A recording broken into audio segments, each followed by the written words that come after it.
এখানে আমি দীর্ঘদিন ধরে আসছি, কারণ আপনি জানেন যে আমি স্পোর্টসের সাথে যুক্ত বেশ কিছুদিন ধরে।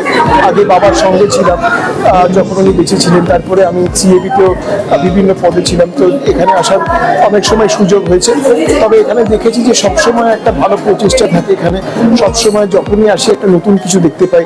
আজকে যেটা বললাম যে একটু আগে এসে যেটা শুনলাম থিম সং, সেটা আপনারা করেছেন, এবং এখানে যে পুরো ইন্টিরিয়ার্স আগে থেকে অনেক পাল্টে গেছে। তো ডেফিনেটলি এখানে একটা টাফ টাস্ক বটেই, কারণ একটা ফান্ড জোগাড় করা কোনো সময় ইজি হয় না, কিন্তু এর সত্ত্বেও যে আপনারা এত ভালো কাজ করে চলেছেন এখানে, সেটা সত্যি অ্যাপ্রিসিয়েট করতেই হয়।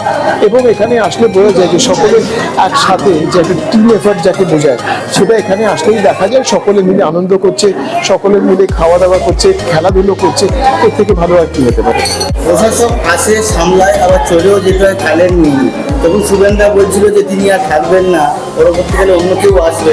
আপনিও তাকে সময় ছিলেন, আবার চলেও গেছেন। ওই যে ব্যাপারটা, ওটাকে কীভাবে নিজেকে মানে তখন সামলান পরবর্তী জায়গা? দেখুন, কর্ম হচ্ছে ধর্ম, আর তো তাই জন্য আমরা যখন এই কাজটা করি, তো আমরা খুব মন দিয়ে কাজটা করি। সে যে কোনো অর্গানাইজেশনেই থাকুক না কেন, সেটা সিএসটিসি হতে পারে, সেটা সিএবি হতে পারে, যে কোনো জায়গায় ডেফিনেটলি একটা টান একটা এসেই যায়, তো একটা আবেগও এসে যায়। তো তাই জন্য কিন্তু এটাই হচ্ছে বাস্তব, এটাই হচ্ছে রিয়ালিটি। একজন আছে, আরেকজন আসবে।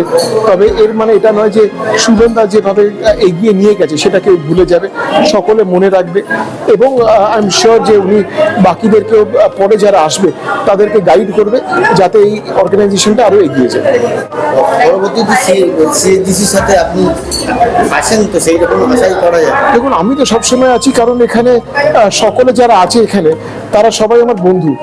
আর এখানে আমরা যখন সিএবিতেও ছিলাম সকলের সাথে বন্ধু হিসেবে মিশেছি। এখন সিএবিতে নেই, তবে বন্ধুত্ব কিন্তু যায়নি, ওটা কিন্তু এখনো বজায় আছে, আশা করি ভবিষ্যতেও থাকবে।